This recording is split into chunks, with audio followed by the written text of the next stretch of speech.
வணக்கம் நண்பர்களே, இன்னைக்கு ரொம்பவே சுவையான ஒரு குஸ்கா ரெசிபி தான் பார்க்க போறோம். இந்த வீடியோவை ஸ்கிப் பண்ணாம ஃபுல்லா பாருங்க, அப்பதான் நான் சொல்லக்கூடிய அளவுகள் உங்களுக்கு புரியும். இப்போ முதல்ல நம்ம பாஸ்மதி அரிசி அளந்து போட்டுக்கலாம். இப்போ இந்த டம்ளர்ல நான் 2 டம்ளர் வந்து பாஸ்மதி அரிசி அளந்து போட போறேன்.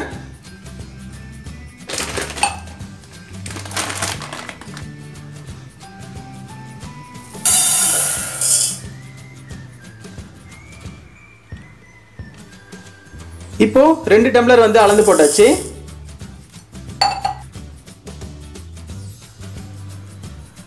ரெண்டு டம்ளர் பாஸ்மதி அரிசி அளந்து எடுத்துட்டோம். இப்போ இதுக்கு தகுந்த தண்ணி எவ்வளோன்றதை பார்ப்போம் வாங்க. எப்பயுமே நம்ம குக்கர்ல செய்ய போறதா இருந்ததுன்னா 1 டம்ளர் பாஸ்மதி அரிசி எடுத்தீங்கன்னா 1.5 டம்ளர் தண்ணி ஊற்றணும். அதாவது 1க்கு 1 இந்த ரேஷியோல தான் எடுக்கணும். இன்னைக்கு நம்ம 2 டம்ளர் வந்து பாஸ்மதி அரிசி எடுத்திருக்கோம். இப்போ 3 டம்ளர் வந்து தண்ணி அளந்து ஊத்திக்கலாம்.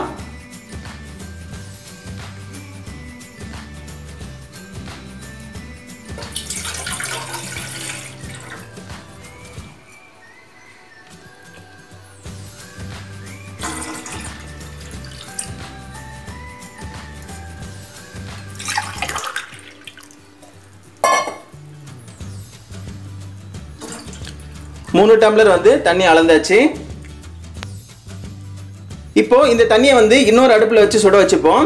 ஏன் இன்னைக்கு நான் சுடு தண்ணி ஊத்துறேன் அப்படின்னு பாத்தீங்கன்னா, நம்ம நார்மலா வீட்டுல பிரிஞ்சியோ இல்ல பிரியாணியோ எதனா செய்யறோம் அப்படின்னா தக்காளி வெங்காயம் வதங்கின உடனே பச்சை தண்ணி ஊத்திட்டு பாஸ்மதி அரிசி போட்டு நம்ம ரெடி பண்ணுவோம். ஆனா நீங்க ஹோட்டல்லாம் நீங்க போய் பாத்தீங்கன்னா தக்காளி வெங்காயம் தனியா வதங்கிட்டு இருக்கும். அதே சமயத்துல அந்த பக்கம் பாத்தீங்கன்னா சுடுதண்ணி வச்சு சுட வச்சுட்டு இருப்பாங்க. இந்த தக்காளி வெங்காயம் வதங்கின பிறகு சுடுதண்ணி ஊத்தி பாஸ்மதி அரிசி போட்டு ரெடி பண்ணுவாங்க. ஹோட்டல்ல எப்படி பண்றாங்களோ அதே மெத்தட்ல தான் நீங்க நான் பண்ண போறேன். வீடியோவை எங்கேயும் ஸ்கிப் பண்ணாதீங்க. நான் சொல்லக்கூடிய அளவுகளை அப்படியே பண்ணுங்க, உண்மையிலே ஹோட்டல் சுவையில இருக்கும். இப்போ இந்த தண்ணியை இன்னொரு அடுப்புல வச்சு சுட வச்சுக்கலாம். அதே சமயத்துல வெங்காயம் தக்காளியை வதக்கிக்கலாம் வாங்க. பாஸ்மதி அரிசி வந்து இன்னைக்கு நான் ஊற வைக்கல. நான் எப்போ சொல்லணும் அப்போ கழுவினா போதும். அது வரைக்கும் இந்த பாஸ்மதி அரிசி இப்படியே இருக்கட்டும். அடுப்பை பற்ற வச்சுக்கலாம்.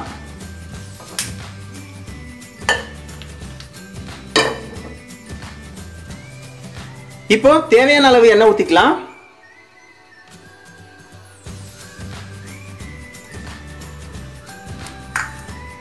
எண்ணெய் நல்லா காயட்டும். எண்ணெய் நல்லா காஞ்சிருச்சு. இப்போ அடுத்ததான் நம்ம மசாலா பொருள் தான் சேர்க்க போறோம். மசாலா பொருள் என்னென்னன்றதை பார்ப்போம் வாங்க. 4 லவங்கம், 4 பட்டை துண்டு, அன்னாசி பூ, 3 ஏலக்காய் எடுத்திருக்கேன்.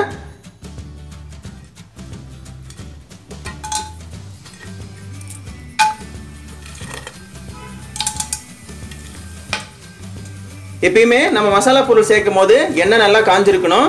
அப்பதான் அந்த மசாலாவோட வாசனை கடைசி வரைக்கும் இருக்கும். அடுத்ததான் நம்ம வெங்காயம் சேர்க்க போறோம். 3 வெங்காயம் வந்து இந்த மாதிரி நீல வாக்கில் கட் பண்ணி எடுத்திருக்கேன். இப்போ இதில் சேர்த்துக்கலாம்.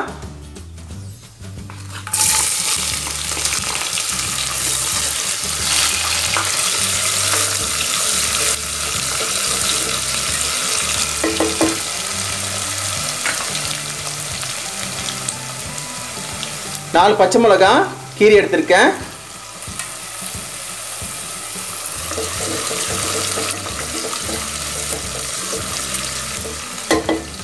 இஞ்சி பூண்டு விழுது. எல்லாரும் என்ன பண்ணுவாங்கன்னா தக்காளி போட்டதுக்கு அப்புறம் இஞ்சி பூண்டு விழுது போடுவாங்க. அந்த மாதிரி போடக்கூடாது. எப்பயுமே வெங்காயம் வதங்கும் போதே நம்ம இஞ்சி பூண்டு விழுது போட்டுடணும். இப்போ அடுத்ததான் இஞ்சி பூண்டு விழுது போட்டுக்கலாம்.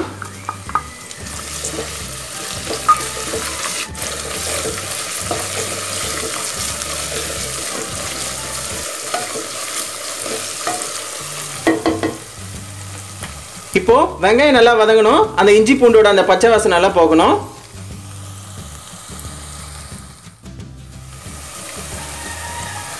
வெங்காயம் நல்லா வதங்கிருக்கு பாருங்க. ஸோ இஞ்சி பூண்டு போட்டால் அடிப்பிடிக்க தான் செய்யும். அதனால இஞ்சி பூண்டு வந்து நீங்கள் தக்காளி போட்டதுக்கு அப்புறம் போடாதீங்க. வெங்காயம் போடும் போதே இஞ்சி பூண்டு விழுது போடணும். அடுத்தது நம்ம தக்காளி பழம் சேர்த்துக்கலாம். தக்காளி பழம் வந்து ஒரு 3 தக்காளி பழம் இந்த மாதிரி நீளமாக கட் பண்ணி எடுத்திருக்கேன். இப்போ அடுத்ததாக சேர்த்துக்கலாம்.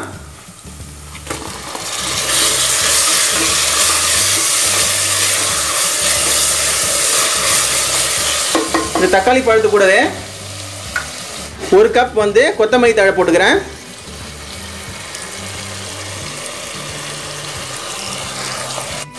அடுத்ததா 1 கப் புதினா தழை,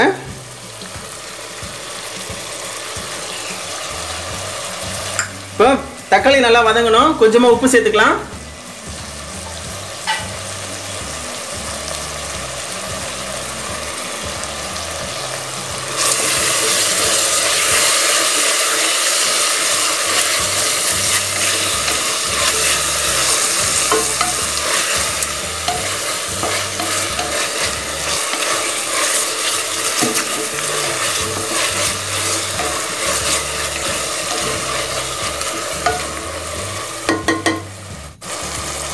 தக்காளி பழம் நல்லா வதங்கட்டும். இப்போ தக்காளி வதங்கிறதுக்குள்ள இந்த பாஸ்மதி அரிசியை ஒரு 3 வாட்டி நல்லா கழுவி எடுத்துப்போம்.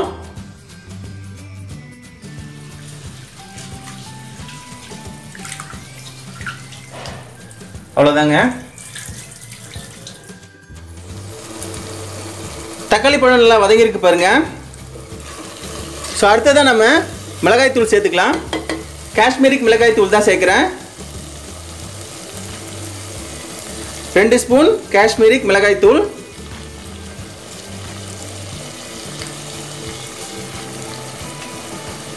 அடுத்தது கொஞ்சமாக தயிர் சேர்த்துக்கலாம்.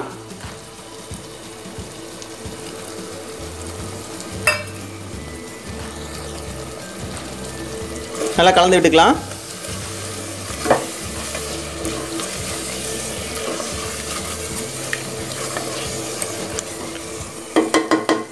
இப்போ தக்காளி பழம் நல்லா வதங்கிருச்சு, மிளகாத்தூள் போட்டாச்சு, தயிர் ஊற்றியாச்சு. பக்கத்தில் நம்ம அடுப்பில் வந்து தண்ணி நல்லா கொதிச்சிட்டு இருக்கு. இப்போ இந்த தண்ணி எடுத்து இதில் ஊற்றிக்கலாம்.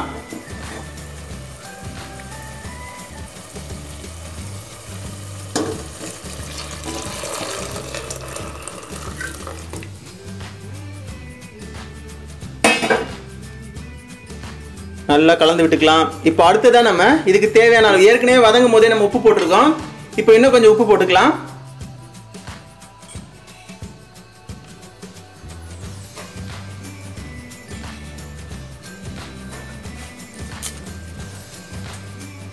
ஹோட்டல் மெத்தட்ன்றதுனால நீங்க கலர் போட்டு சேர்க்கிறேன், வேணும்னா போட்டுக்கங்க, இது ஆப்ஷனல் தான்.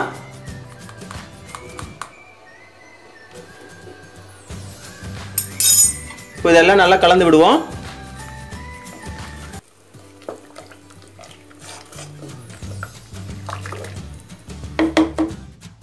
தண்ணி நல்லா கொதிக்க ஆரம்பிச்சிச்சு பாருங்க. இப்போ பாஸ்மதி அரிசி இதில் போட்டுக்கலாம்.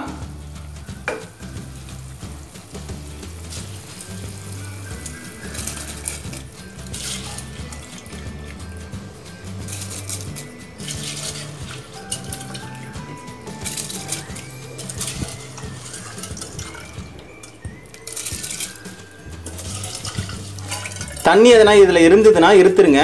தண்ணி இதில் எக்ஸஸாக ஊற்ற வேண்டாம். நான் சொன்ன அதே அந்த தண்ணி மெத்தட் இருந்தால் போதும். தண்ணி இருத்துட்டோம். இப்போ இதில் சேர்த்துக்கலாம் பாஸ்மதி அரிசியை.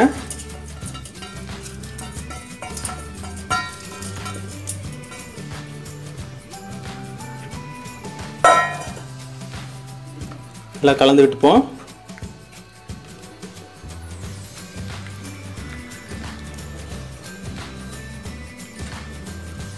உப்புலாம் சரியா இருக்கான்னு பார்த்துக்கலாம்.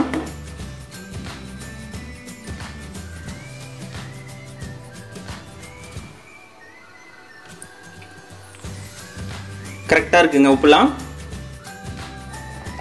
இப்போ குக்கர் மூடிக்கலாம்.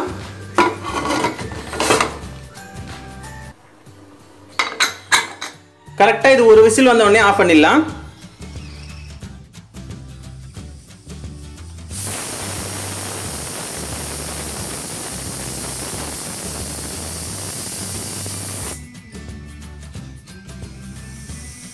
இப்போ கரெக்டா ஒரு விசில் வந்துருச்சுங்க.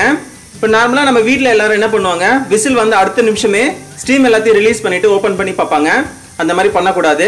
பிரியாணி பிரிஞ்சி இந்த மாதிரி செய்யும் போது ஒரு 10 நிமிஷம் அப்படியே விட்டுருங்க. அதுக்கப்புறம் ஓப்பன் பண்ணி பாருங்க, உண்மையிலேயே சூப்பரா இருக்கும். உங்களுக்கு அந்த சாதம் எல்லாமே உதிரி உதிரியா வந்திருக்கும். இப்போ ஒரு 10 நிமிஷம் கழிச்சு இதை ஓப்பன் பண்ணி பார்ப்போம். 10 நிமிஷம் ஆயிடுச்சு.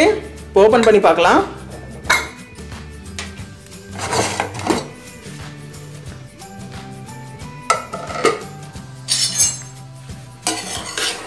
பாருங்க சாப்பாடு எவ்வளோ அழகாக உதிரி உதிரியாக வந்திருக்கு பாருங்க. தெரியுதுங்களா உங்களுக்கு? அடியும் பிடிக்கல பாருங்க. இப்போ உங்களுக்கு க்ளோஸ் அப்ல வச்சு காட்டுறேன் பாருங்க. சாதம் எப்படி வந்திருக்கு பாருங்க. ஒன்றும் ஒட்டாமல் சாதம் எல்லாம் உடையாமல் அழகாக வந்திருக்கு பாருங்க. இப்போ நான் சொல்லக்கூடிய ஒரு 4 டிப்ஸ் நீங்கள் ஃபாலோ பண்ணுங்கள். உண்மையிலேயே இதே மாதிரியே உங்கள் வீட்லேயே உங்களுக்கு வரும். மொதல் விஷயம் என்ன அப்படின்னு பார்த்தீங்கன்னா, இஞ்சி பூண்டு விழுது. எல்லாரும் என்ன பண்ணுவாங்க, இஞ்சி பூண்டு விழுது கீழே அடி பிடிக்குதுன்றதுனால வெங்காயம் சேர்க்கும் போது சேர்க்காம தக்காளி சேர்த்த பிறகு சேர்ப்பாங்க. அந்த மாதிரி சேர்க்கக்கூடாது. வெங்காயம் சேர்த்த பிறகு தான் இஞ்சி பூண்டு விழுது சேர்க்கணும். ரெண்டாவது விஷயம், மசாலா பொருள். அந்த பட்டை லவங்க மசாலா பொருள் அதிகமாக சேர்ப்பாங்க. 1 கிலோவுக்கான அந்த மசாலா பொருளை அரை கிலோவில் சேர்ப்பாங்க. அரை கிலோ செய்யும் போதே அந்த 1 கிலோவுக்கான அந்த மசாலா பொருளை சேர்ப்பாங்க.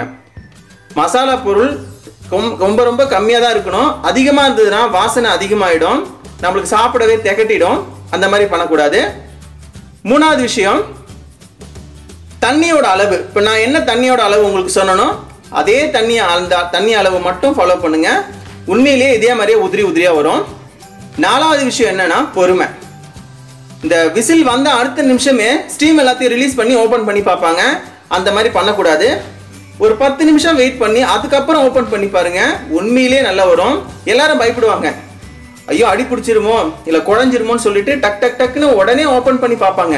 அந்த மாதிரி பயப்படவே தேவையில்லை. நான் இப்போ என்ன மெஷர்மெண்ட் சொன்னனோ அதே மெஷர்மெண்ட் ஃபாலோ பண்ணுங்க. உண்மையிலேயே உங்களுக்கு சூப்பராக வரும். சாதம் உடையாது, குழையாது, சூப்பராக வரும். இப்போ இதை நம்ம பரிமாறிக்கலாம் வாங்க.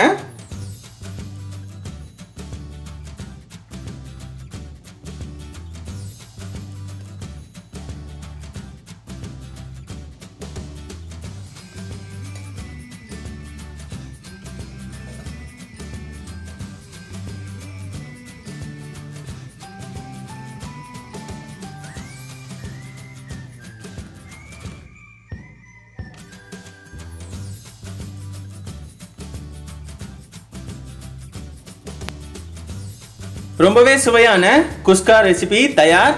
நான் என்ன மெஷர்மெண்ட் சொன்னனோ அதே மெஷர்மெண்ட்டில் உங்கள் வீட்டில் ட்ரை பண்ணுங்கள். உண்மையிலேயே நல்லா வரும். இந்த வீடியோ உங்களுக்கு பிடிச்சிருக்கு அப்படின்னா லைக் பண்ணுங்கள். உங்கள் ஃப்ரெண்ட்ஸ் எல்லாருக்கும் இந்த வீடியோவை கண்டிப்பாக ஷேர் பண்ணுங்கள். மறக்காமல் இந்த வீடியோ கீழே இருக்க அந்த சப்ஸ்கிரைப் பட்டனை கிளிக் பண்ணிவிட்டு அதுக்கு பக்கத்தில் இருக்க பெல் பட்டனை கிளிக் பண்ணுறேங்க.